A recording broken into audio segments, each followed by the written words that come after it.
V štúdiu televízie TA3 je našim ďalším hosťom Jožef Bereň. Vítajte, dobrý deň. Dobrý deň. To štúdio pôsobí naozaj tak, že niekedy si mýlime aj deň s večerom. Pán predseda, ak dovolíte, hovorili sme niečo o biankošeku. Ak je teda už ten podpis na ňom, aká je tá hodnota, ktorú môže využiť nový prezident?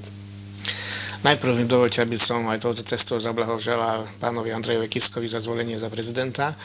A plne súhlasím s tým, že, čo povedal pán Horský, že to je biankošek zo strany maďarských občanov, respektíve Južného Slovenska pre pána Kisku, lebo veľa vecí nám nevyjasnil, že čo chce robiť ako prezident, ale vyzerá to tak, že to odmietnutie Roberta Fica bolo také silné a sú to takmer vyslovene protestné hlasy kvôli najmä prvému obdobiu vládnutia s Jánom Slotom, ale aj v tomto období boli určité kroky, ktoré negatívnym spôsobom ovplyvňovali život občanov maďarskej národnosti Južného Slovenska. Takže je to biankošek pre Andreja Kisku. To neznamená, že to nemôže naplniť dobrými skutkami, ale uvidíme, že ako s týmito hlasmi bude narábať. Do určitej miery nikto pána Kisku nepozná, že akým bude prezidentom. Napriek tomu dostal veľkú podporu.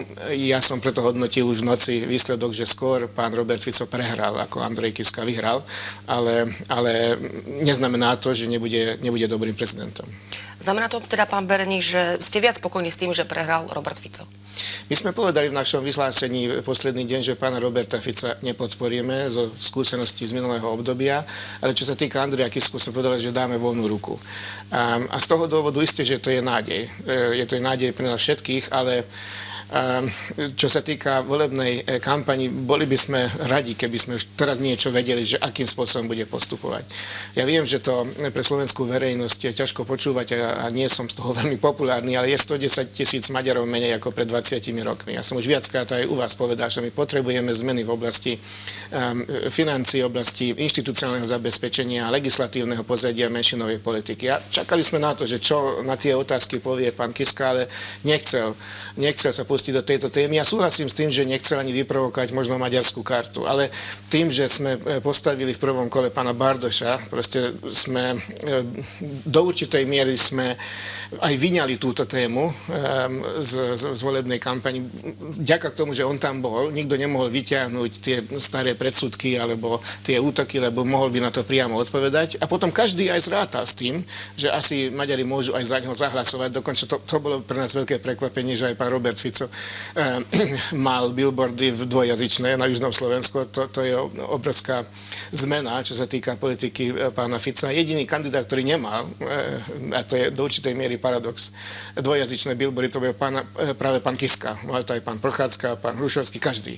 Len pán Kiska nemal, ktorý nakoniec pozbieral najviac hlasov, ale to dokazuje to, čo som hovoril, že boli to protestné hlasy proti Robertovi Ficovi. No, budete teda naďalej žiadať nejaké jasné stanovisko od Andreja Kisku vo vzťahu k menšinám, vo vzťahu k vašej komunite? Tak odteraz nie len my, ale podľa mňa celá maďarská komunita bude sledovať, že čo asi prináša nový prezident v týchto otázkach. Isté, že keď chce spájať občanov Slovenska, tak nezačne s týmito témami, ale to neznamená, že by sa nemal zaoberať s týmito témami. Veď preto boli protestné hlasy proti Robertovi Ficovi, lebo Hedviga Malinová musela opustiť Slovenskú republiku, dvojaké občianstvo nie je riešené, menšinová kultúra dostáva stále menej a menej financií ako predtým. No a samozrejme v týchto oblastiach asi tí voliči, ktorí ho podporili, budú chcieť nejaký pozitívny vplyv na veci, aby sa zmenili. Ja som zvedavý na to, že do akej miery bude ochotný tieto témy otvárať.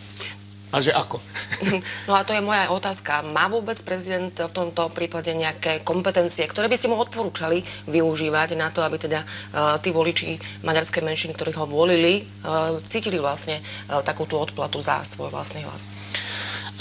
Do určitej miery ja mám trošku iný názor na vrátenie zákonov, ako povedal pán Sulík predo mnou. Ja si myslím, že prezident má plnú moc, aby vrátil zákony, keď sa mu to nepáči. A nie len z legislatívneho hľadiska, ale aj z politického hľadiska môže vrátiť zákony. A čo sa týka menšinovej politiky, tak samozrejme, že bude veľká skúška, ak náhodou Smer predloží nejaký zákon, ktorý obmedzuje naše práva, alebo respektíve zmení naše postavenie, alebo v budúcnosti iná vláda, to je jedno, že ako bude postupovať. Či vráti tento zákon, alebo nie. Samozrejme, môže zvolať okrúhle stoly, môže otvoriť spoločenskú diskusiu ohľadom tých kritických tém, ktoré síce vieme, že niekedy nespája ľudí, ale to neznamená, že netreba riešiť.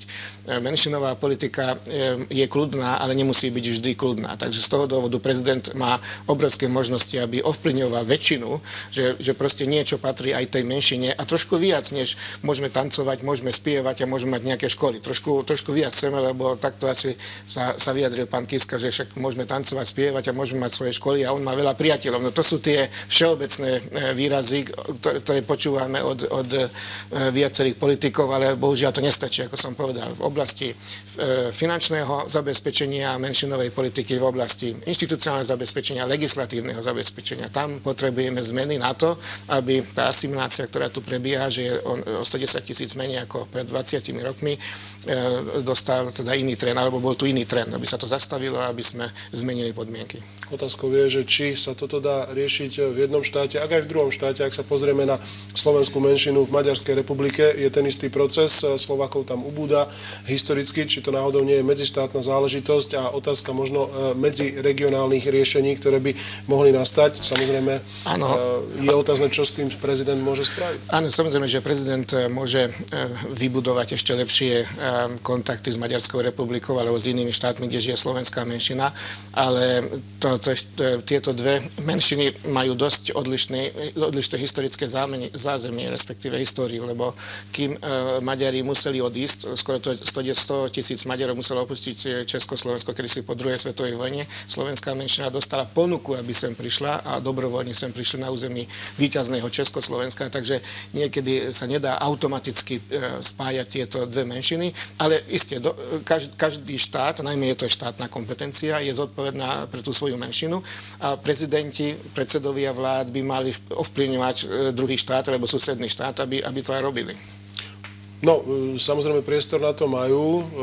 Nie je neobvyklé, že jeden prezident jednoducho zavolá druhému, stretnú sa a riešia svoje problémy. Na druhej strane nie vždy to bolo pravidlom, ak si spomenieme, čo sa dialo vo vzťahoch slovensko-maďarských v nedávnej minulosti.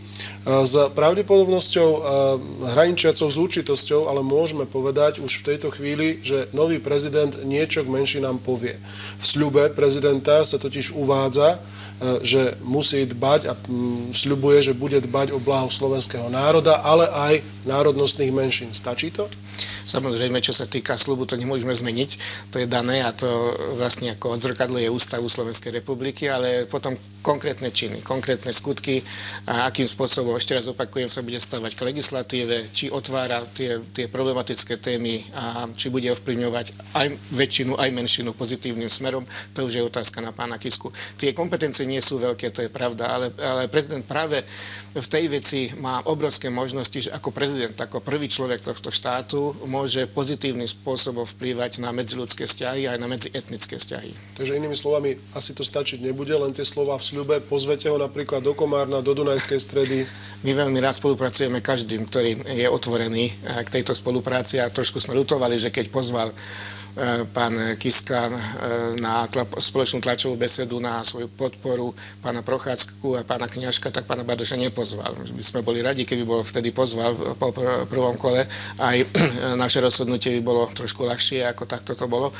Trošku sa dištancoval od nás. Vnímal som, že sa dištancoval takmer od všetkých politických strán, čo teda rešpektujem, ale predsa mali sme kandidáta, ktorý pozbieral takmer 100 000 hlasov a s týmito hlasmi bolo treba narábať tak, že niečo aj ponúknuť, ale dobre, neurobil to, dostal biankošek, ako sme to už viackrát dneska povedali, je to na ňom, že ako to využíva.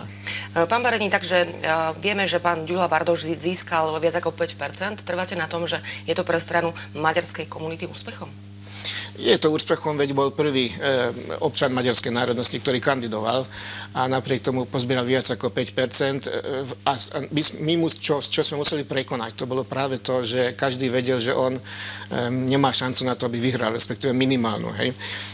A my sme museli prekonať to, že prečo je zmysel predsa kandidovať občana maďarskej národnosti, respektíve mať kandidatúru občana maďarskej národnosti. A to sa podarilo, však 100 000 ľudí sme presvedčili, že má to zmysel a robili to aj Maďari v Srbsku, Maďari v Rumunsku, že v prvom kole vždy postavili kandidáta, potom v druhom kole podporili jedného alebo druhého.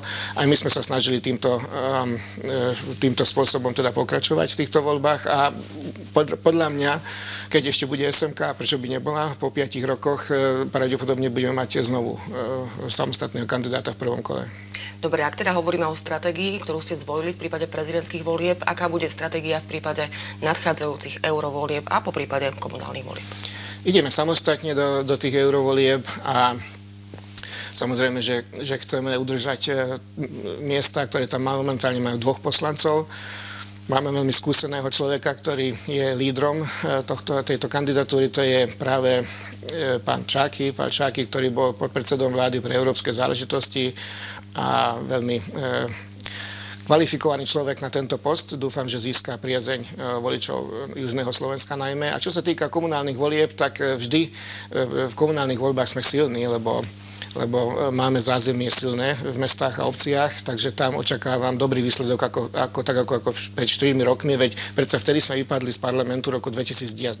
Viacerí nás už odpísali, že táto strana už asi nebude funkčná naďalej. Napriek tomu sme vyhrali vlastne miestne voľby na Južnom Slovensku. Inak preto mám obavy, že ako bude s novou stranou pána Prochádzku, lebo ja mu fandím, skutočne mu fandím, lebo potrebujeme napraviť si takého nového človeka, novú dimenziu, nové myšlienky, ale miestne voľby sú tie najhoršie pre nové strany.